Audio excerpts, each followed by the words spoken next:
stranger to the prison. I've worn shackles and chains, but I've been freed and forgiven. Yes, I have. I'm not going back. I'll never be the same. That's why I sing. Oh, my hope is in Jesus. Thank God my yesterday's gone. Oh, my sins are forgiven. I've been washed by the blood. There's a kind of thing that just breaks a man. Break him down to his knees. God, I've been broken more than a time or two. Yes, Lord. Then he picked me up and showed me what it means to be a man. Come on and sing. All my hope is in Jesus. Thank God my yesterday's gone. Yes, all my... If that's any of yours, I don't know if you guys like words of affirmation, but I'd love to hear from you guys. Just some words of affirmation to our speakers, things that you've been like, yeah, this is really good. You just got to shout it out. Like, what's something that's really like you've enjoyed? I don't want sermons, so you know we've only got like 2 minutes to do this segment. So yeah, like words of affirmation, just yell them out. Like things you really liked about this weekend so far. Jacob's beard. Inspiring? Yep. It's been inspiring, absolutely. yeah, definitely. Any others? 2 people, yes, that's All great. right, need to work on your love, people.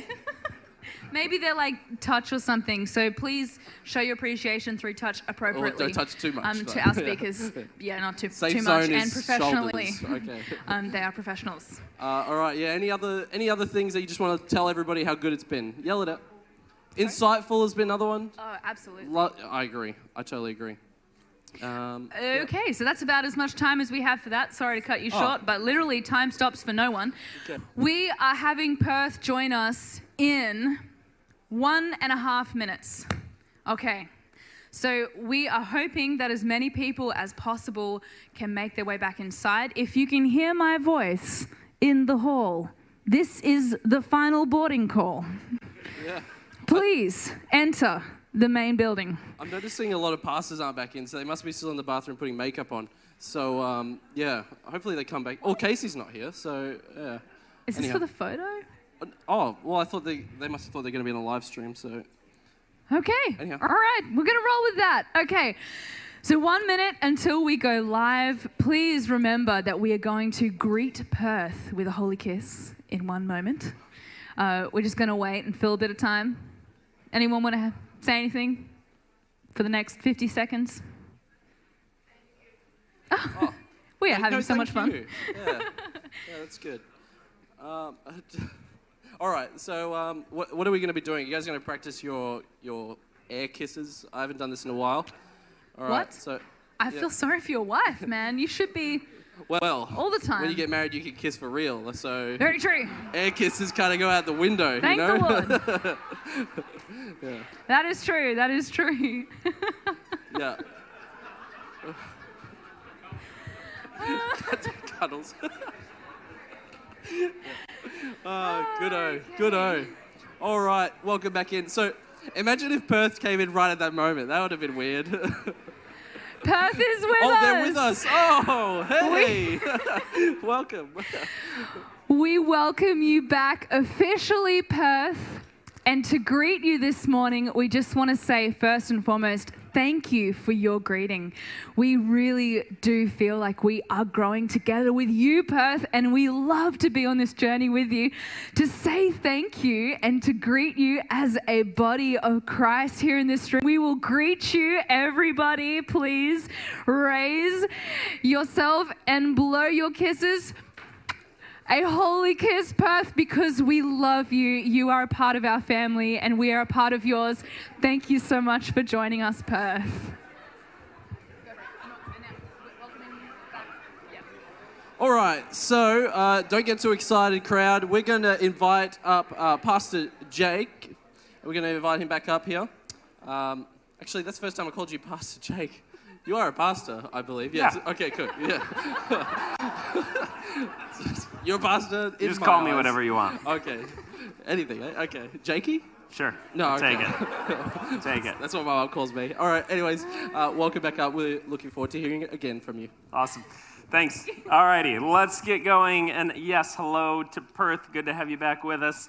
Let's turn to page 28 within our packets. Page 28, focused on how we can be the best neighbors in our community. And I believe for all of us, this is the last core commitment that we are spending time on. Perth, I think you're on the same order. My apologies if not. But otherwise, I believe we're on the last core commitment that we need to spend time on. And here's the question that I want to invite us into. The question is this: in the face of a rapidly changing and at times confusing culture, how can our churches respond? Okay, in the midst of a rapidly changing and at times confusing culture, how can our churches respond? Let me test this assumption. Is it safe to assume that we're in the midst of a rapidly changing and at times confusing culture?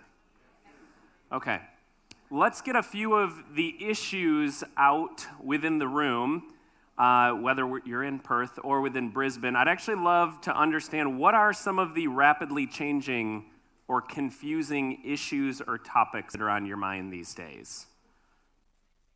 Same-sex marriage and maybe human sexuality concerns, topics generally. All right, what else is at times changing or confusing in today's culture? What was it? Yeah, multiculturalism, yes, very much, and how we pursue diversity, inclusion, equity. What else? Social media, post-truth, okay. What else? Mental health, yes, mental health. Politics and a global agenda, yeah, sorry for the American contribution to that. That's all I'll say. Say that again. Yeah, where does the church fit into all of that? Yep. Anybody else? Gender. Any more? This is a good list, but there's probably more that we could add. Anything else? Environment, political correctness, yes. So it's into this sort of discussion and often polarization that we want to suggest that we as churches need to be the best neighbors within our community. Yes? Abuse, yeah, very much.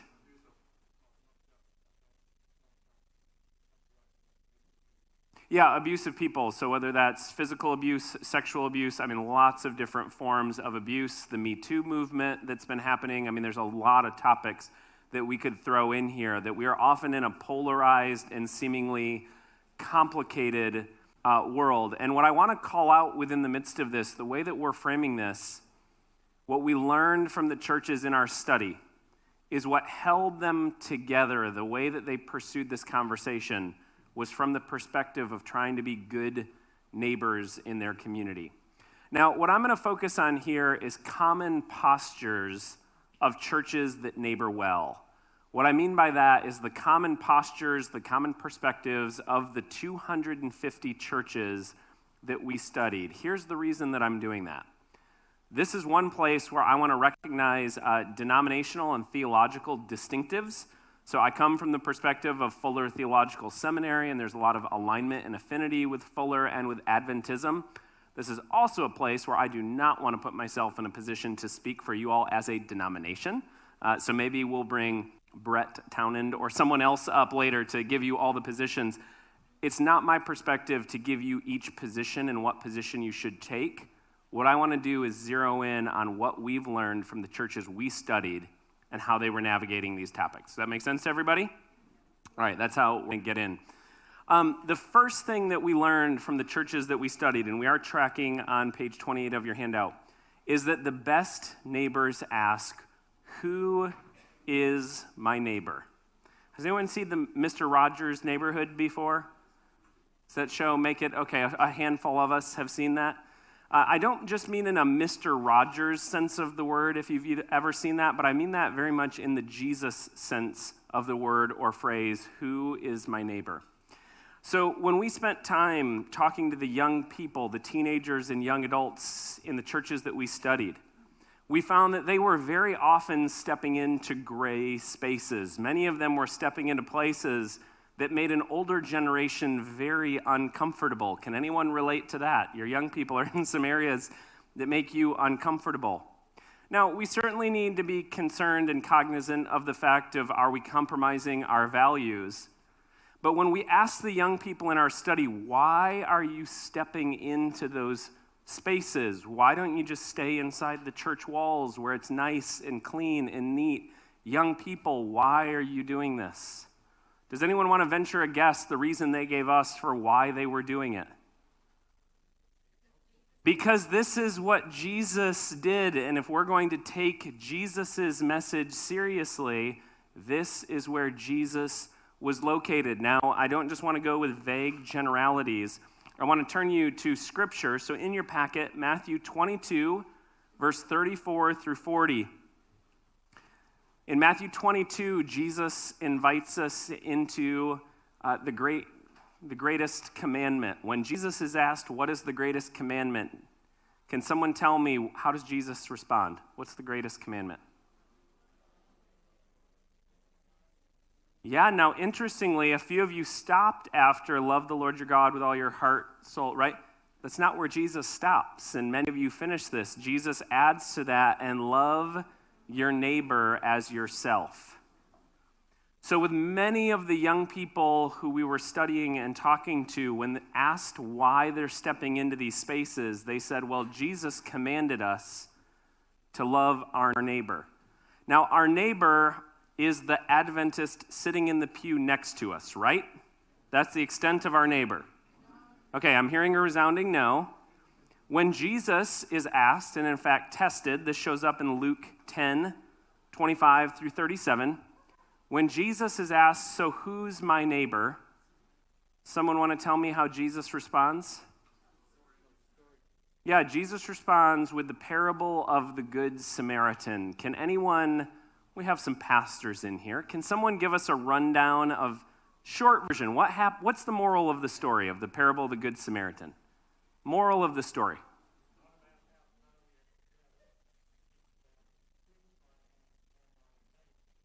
You said it's not about how far we have to go, it's about who I am and am I a neighbor? Yes, and Jesus pushes us into basically who is our neighbor?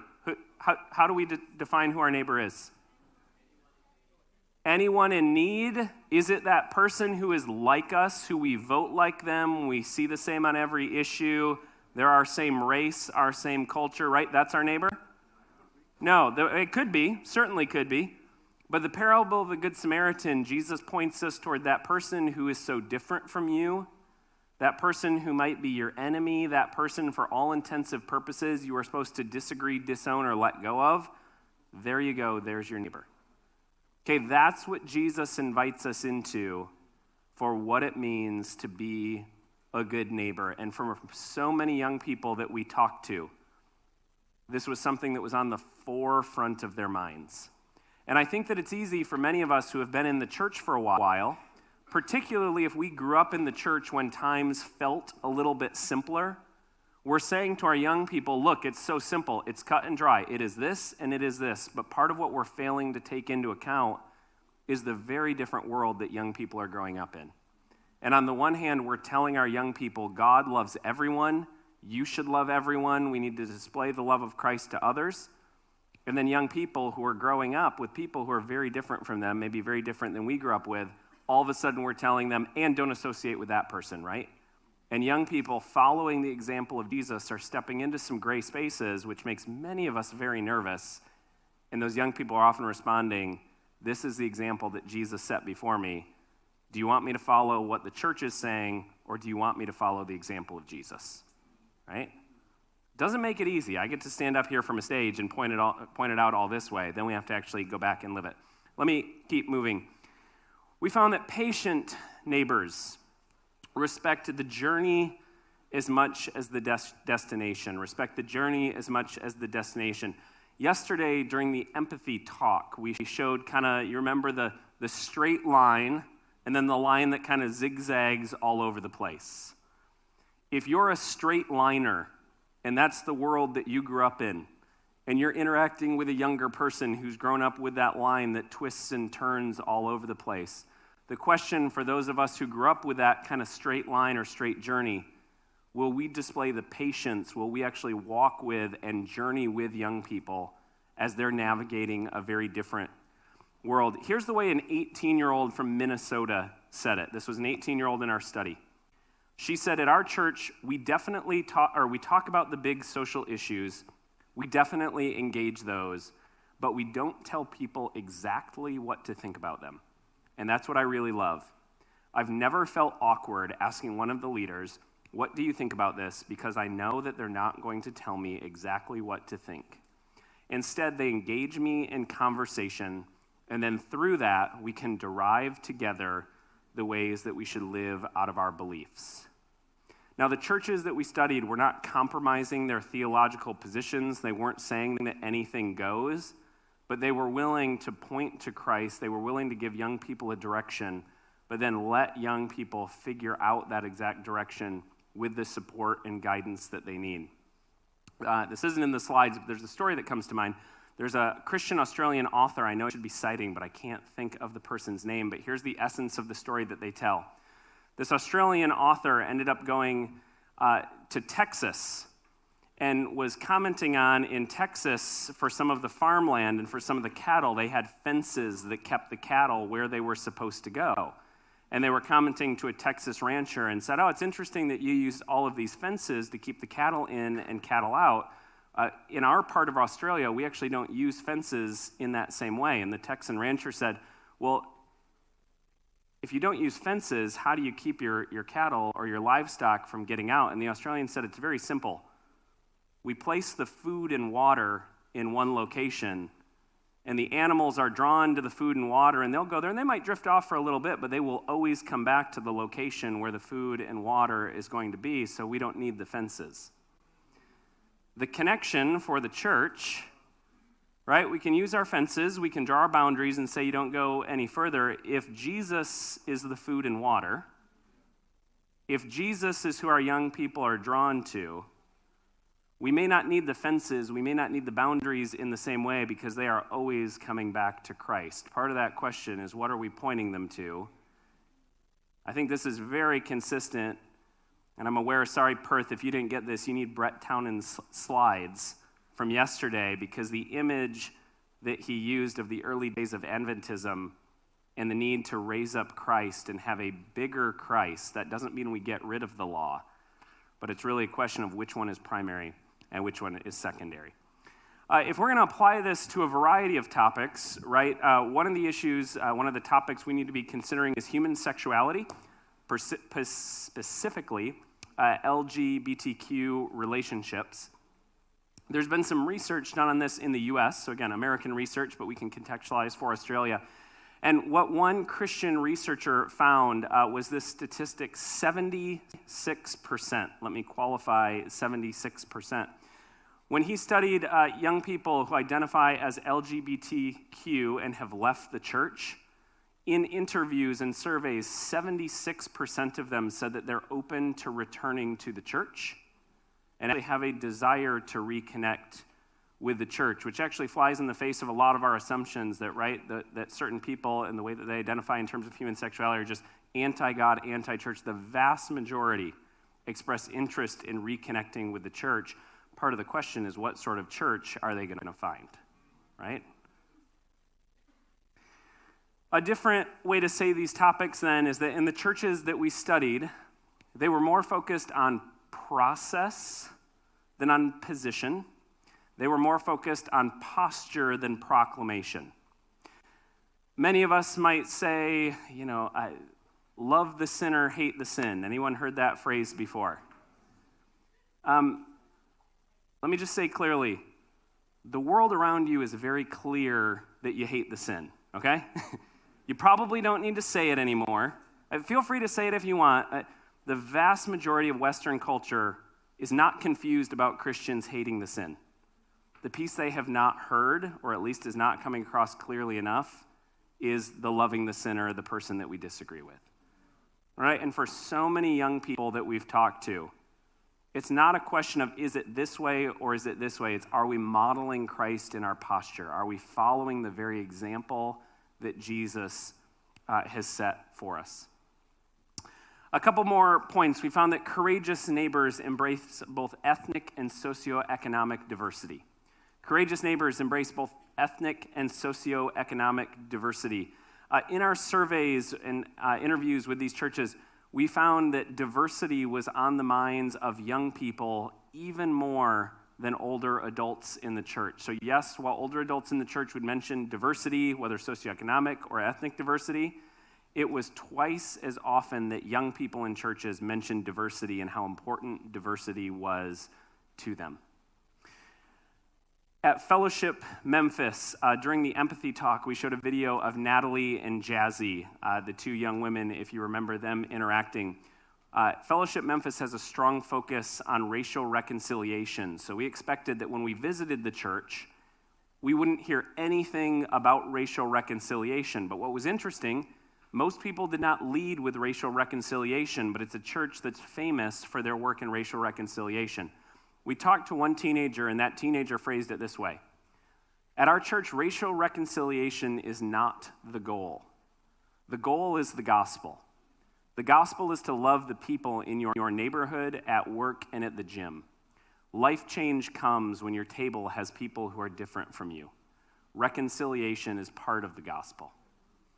It's this sort of perspective that informed how churches were approaching these topics. It wasn't what's our stance here or here, is it this way or is it this way? It's that the way that we connect to the rest of the world very much reflects our beliefs about the gospel, about who Jesus was, and why Jesus came. Some of this we can talk about, but it's one of those things where you just have to see it in action. I want to show you a 3-4 minute video about one church.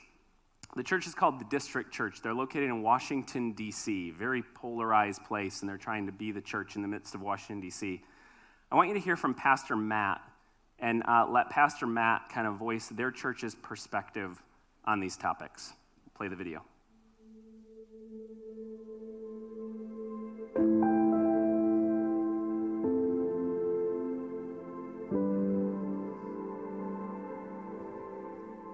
I grew up in a housing project in East Dallas, a predominantly African-American neighborhood. Was born out of wedlock, parents, teenage mom. Dad dropped out of high school and then married my mom later. It's hard watching your parents struggle.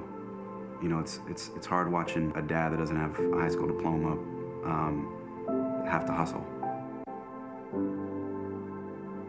There was a church that they would send like a church bus into our neighborhood and come kind of old school style, just come and collect a bunch of us kids, and just showed us a lot of attention. I mean, they weren't intimidated by the reputation of our complex or anything, and they would just send folks in. They would care for us. They walked with me for a decade.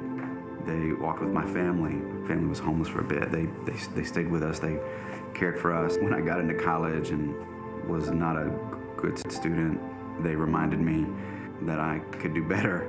They helped get me through seminary and displayed sort of the long-suffering nature of God towards me.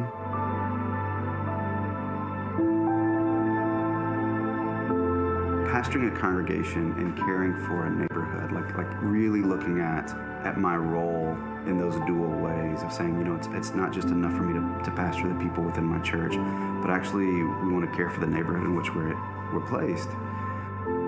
It's not an issue or a cause for me, that it's very deeply, that these are family matters.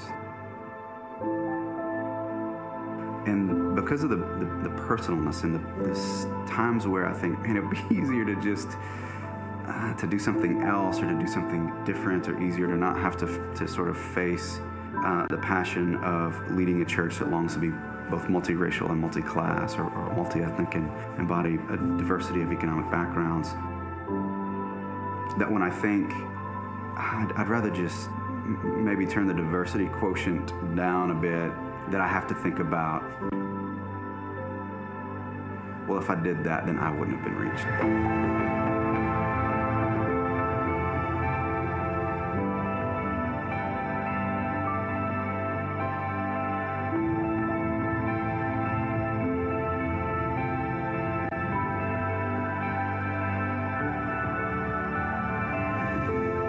So, as a son of St. Francis Square Apartments on Toledo Road in East Dallas, I'm ever and always looking for that place, and for those kids that were like me, those families that were like mine. And so to turn my back on that is to turn my back on folks that I grew up with. So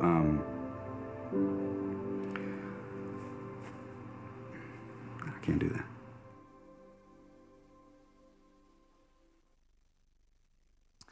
There's a lot I would love to unpack about the district church, about that video, stories I could tell you. They're a real church, so you can actually Google them and you'll find more information about them, the district church in Washington, D.C. But I think in the moment, just want that perspective to hang with us, right? It's not about what's our stance on this topic or that topic. That doesn't mean we shy away from tough issues or we don't have a stance. But so much of that is about our posture. It's about how does the gospel, how does our walk with Jesus actually inform how we're approaching our neighbors and those around us. Let me wrap up with these last couple points. The last posture that we saw was that hospitable neighbors look for ways to neighbor well. Hospitable neighbors look for ways to neighbor well. And what this pushes us towards is it's not just about our posture. This is actually about action. An idea that goes along with this is to ask this question: how do we become the best church for our community? How do we become the best church for our community? That many of us, for our church, we might say, how can we become the best church in this community, right? We want to be the best church in our community. It's actually shifting that, and that shift from in to for is a big one. How do we become the best church for our community? We are in favor of our community. We're trying to better our community. There's one church I introduced you to, Trinity Church in Miami. They're a church of about 10,000 people. Now, you might think that became a megachurch by just pursuing kind of a typical megachurch approach of locating in the suburbs and having really great music and preaching. When they founded their church, they founded it in the poorest neighborhood in Miami. Okay, it was planted in the poorest neighborhood in Miami. The way that they decided to start their church, they didn't have a capital campaign and build a building. They found that there was actually a set of government and social work facilities. And in this building that had government and social work facilities, there was a vacant space. And they thought, we're actually going to rent space there to start our church because the community is already coming to this location to have their needs met. We're a church. We're where people come to have their needs met in the deepest sense of the word. So they're actually integrated in the midst of this complex. Now, the lesson isn't just do what that church did, but it's read your community, figure out how you might be able to identify similar needs and meet those needs. The last couple points are this: to think about what are the differences between the pictures of your church and pictures of your neighborhood. Okay, what are the differences between pictures of your church and pictures of your neighborhood? In the United States, we have the U.S. Census, and there's a website. This won't work for you as Australians, but in the U.S., factfinder.census.gov. You can go to that website in the U.S. and actually pull up demographic information for your city or your community. Does anyone want to know? I should have thought about this ahead of time, but does anyone know Equivalent for Australia, the Social Atlas. If you go to your local council's website, you can get a link and visit it. That's something we would encourage you to do, is pull up your community, your city's demographics. Often you can find what the racial or ethnic diversity in your town is, the percentage of people who are living in poverty, what different needs are, and it will help you read your community even better. As you do that, one of the questions we would encourage you to think about is, how do your upfront leaders reflect your neighborhood? Right? In whatever community that you have been placed, how do those who are on the stage, how are those who are in leadership and prominent positions overall, how do they reflect the neighborhood that you've been placed in? All right, that is being the best neighbors in a nutshell. Let me turn it over to local hosts who are going to bring us into an example of what this looks like in context. Can we hear it for your local hosts, please? Thank you very much, guys. Wow, thank you, Jake. That is Alrighty, I'd like to just invite Gay Ellison and Lynn Turner to the stage with me. Give them a warm welcome. Do you want a microphone each? Okay. Guys, just one small point. You're hearing quite a few American statistics and American examples. Sometimes it can be easy for us to think, oh, that's American stats. Let me just share with you one which I think is really important. This is from Mission Australia's Youth Survey. Top 3 issues that young people think are most important in our country: mental health, alcohol and drugs, equality and discrimination. We saw each one of those talked about on the video. So please let me reassure you that although we are hearing some American stats and American stories, we absolutely have very, very similar data from here in Australia. So talking about those 3 things, homelessness and struggles with finding food, poverty, they are issues that are real here in our city. And I've invited Lynn and Gay up to share about a project that they have been involved in. This is Maida Vale Church has been involved in it. But can you tell us, Gay, how did this project start and what is the project?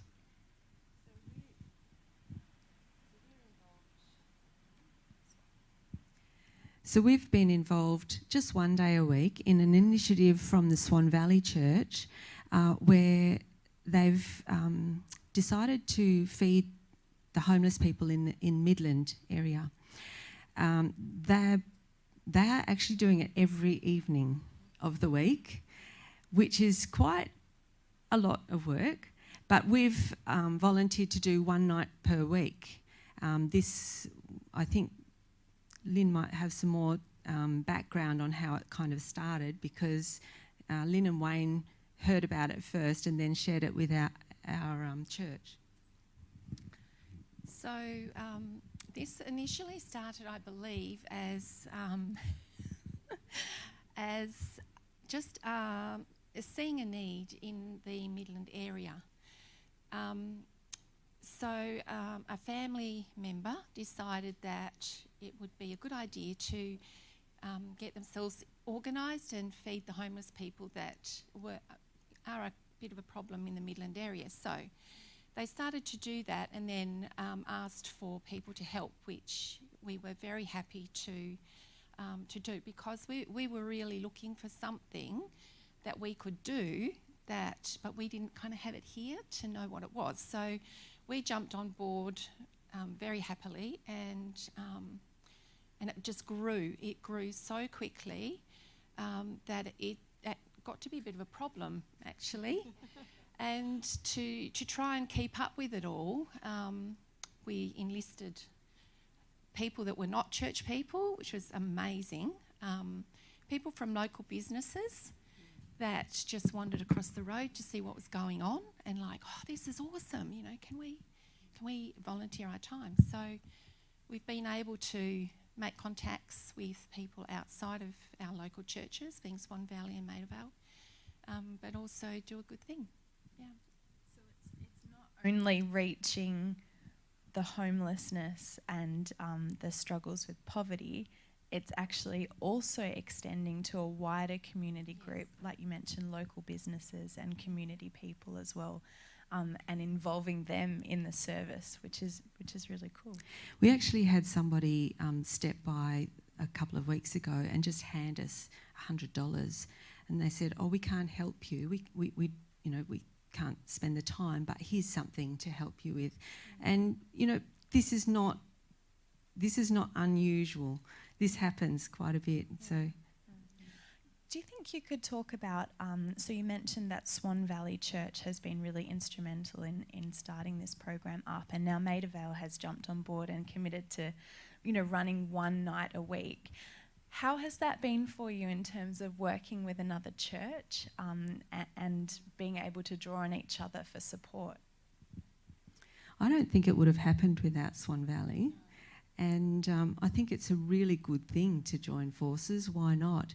And that's one of the really great things I think about the Adventist Church, because we're global, because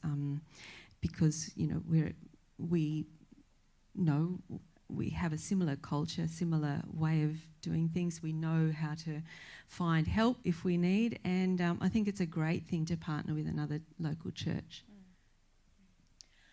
I've heard as well that there's been some opportunities for intergenerational involvement in this project. Can you talk about some of those examples? So we have grandchildren and children of our own that enjoy doing community work. We've always done it as a family, and this was another opportunity to invite our kids and our granddaughter, who is just turned 10. And I was listening yesterday to how we have to be careful, and it's true, you do have to be very careful with children, particularly around people that are alcohol and drug affected. Mental health also is a huge thing. But our grandchild was amazing, actually, and since that time they've loved it so much that they've actually brought other children, 2 and 3 at a time, not a whole heap of kids.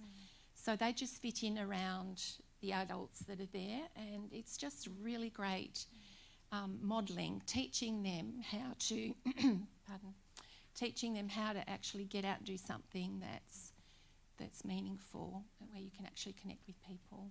Yeah. And I have heard your granddaughter Lynn actually talk about this as a really important part of her learning journey, and she shared that in our local church, that this is, and so that's actually another church really through her that's involved in this too. So lots of churches coming together. Did you have anything else to add, Gabe? Just one last point. I think it's really valuable that we get out of our little cloistered safe communities and actually get into the real world. Some of us work in different situations where you do have that community influence, but some of us don't. And I think it's a really important part of growing for every person to really see our community and get involved. Awesome. Well, please thank Gay and Lynn for sharing. We're now once again going to move into our team time to discuss this segment. As part of this, you might actually like to take that first step by looking at a website such as the ABS, the Australian Bureau of Statistics, perhaps your local council website, and start having a look at the context of the community where your church is located, and that might add to your discussion. So enjoy some team time now, and we'll be back with Alan Martin shortly.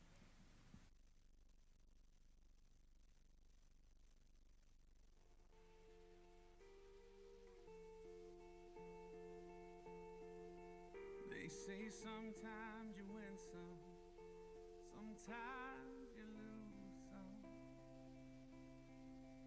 And right now